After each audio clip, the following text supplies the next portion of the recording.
What is up, you guys? It's Charles and I'm back again with another video, and for today's topic we are going to dive into a frequently asked question, and that is how to film a YouTube video on a budget. Now all these tips that I'm going to be giving out today will be from way back when, before I knew anything about fancy camera equipment, really good audio recorders, fancy lighting, and more advanced editing softwares. So being back in high school with little to no money, I had to use what I already had at home. So if you're interested to finding out what kind of equipment I use to create my videos, then stick around and grab some snacks and let's get the video started.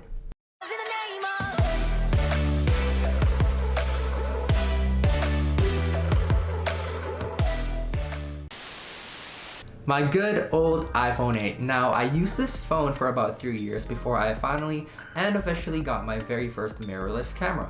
Whether you have an iPhone, a Samsung, or whatever phone you have, as long as it has a decent camera, that is already a huge step into filming your very first YouTube video. As a current iPhone user, what I really like about these phones is that you can manually change the quality of your camera.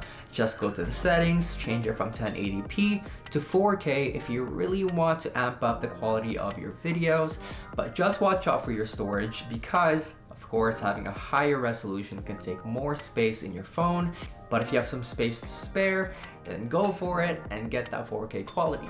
But don't stress too much about upgrading or changing the settings from 1080p to 4K because 1080p works just fine. Now, a major tip I like to give out is to please wipe your lens before you even start recording, because a lot of people end up recording without checking their lens and there's a fingerprint or any kind of smudge on your lens, and that can deeply impact the quality of your video and make it look very muddy. Now, please wipe your lens with a gentle cloth before you even start recording. There's also an app I would highly recommend you check out if you want to be more advanced or if you just want to learn about camera basics, and that is Filmic Pro. It's a free app where you can get control over your white balance, your ISO, your shutter speed, your frame rate, your f-stop, and all that good stuff, and it's a really good way to exercise your knowledge or even learn about what kind of camera settings do what, and so on and so forth. So if you want to check that out, it's free, and you can definitely play around with it and learn some more about basic camera settings.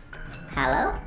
Hello? Okay, a little better, but I think we can all agree, hopefully, that this lighting doesn't look too great. Now, if you don't have access to fancy lighting, then you can definitely take advantage of natural light, but it does tend to fluctuate, so that's something you have to watch out for, but for the most part, natural light works perfectly fine. Now, if it tends to be a bit more gloomy where you live, just like where I live here in Vancouver, then filming indoors, like your bedroom, your living room, or wherever space you like to film in your place, then it might be a little bit tricky to find natural light.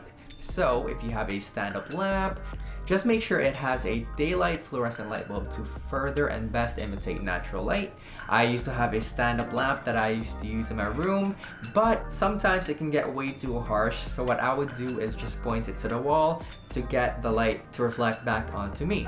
But if you want to amp up your lighting quality even more, then I would suggest investing on a ring light or a photography light like I personally use, and you can definitely find some for cheap through Amazon, or right now Facebook Marketplace is blooming and you can definitely find lighting in there for way cheaper than you expect. Now, audio is a big thing that tends to be overlooked when it comes to the overall quality of a video. Your video can be visually appealing, but if you don't give enough love for your audio, the whole quality of your content might just flop down. It can drastically impact the overall quality of your content. Now, back in my old house where we used to have wooden floors, including my bedroom, having echoey videos was no stranger to me at all. Now, what you can do if you're going through the same problem is you can place blankets or mats on the floor, and that should help out a lot.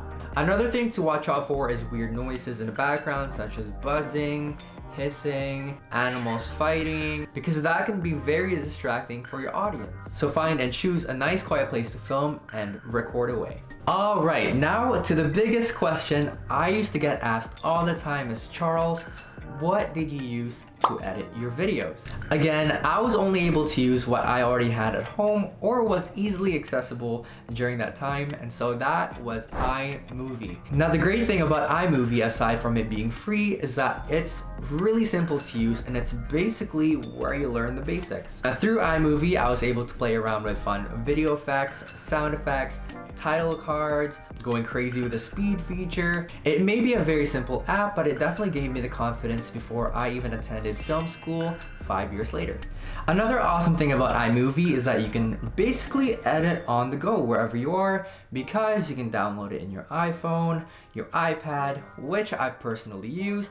And I think back then I had the iPad 4th generation, which I still have, by the way. It's very worn out, as you can see. But I can probably still edit my videos through iMovie. Until this day, there are still lots of YouTubers that use iMovie to edit their videos, and even YouTubers with over 100,000 subscribers. And that just comes to show that you don't need the fanciest equipment to grow your channel.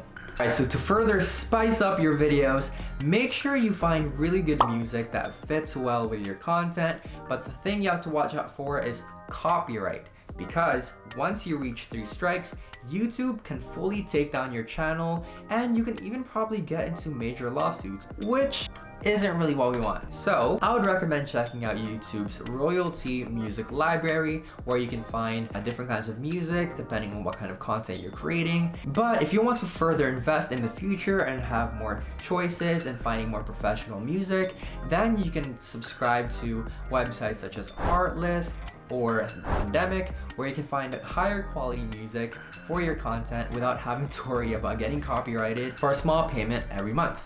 And finally, after you filmed your video, edited your video, played with music, made it look really good, now it's time for the thumbnail. Now, having a good thumbnail is key to get viewers to click onto your video, and how I used to make mine was through PicMonkey, which was a website where you can play with colors, text, stickers, all that fun stuff, but it was a subscription-based website. Again, as a broke high school student with little to actually having no money, I may or may not have Created multiple accounts through different emails to reset my free trial period over and over and over. You gotta do what you gotta do. Now, if you don't want to go through all that, I would highly suggest you try Procreate. It's another app from the App Store, and it's completely worth it since it's only a one-time payment of $15 Canadian. I currently use it to create my illustrations. I sometimes use it for notes, and of course now I use it to create my YouTube thumbnails.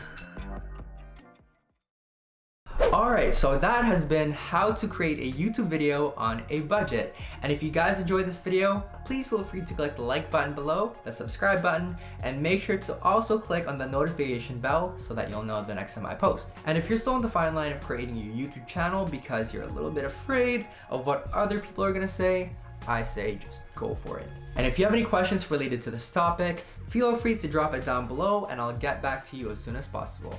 Other than that, thank you guys so much for watching, and I'll see you guys again next time. Bye!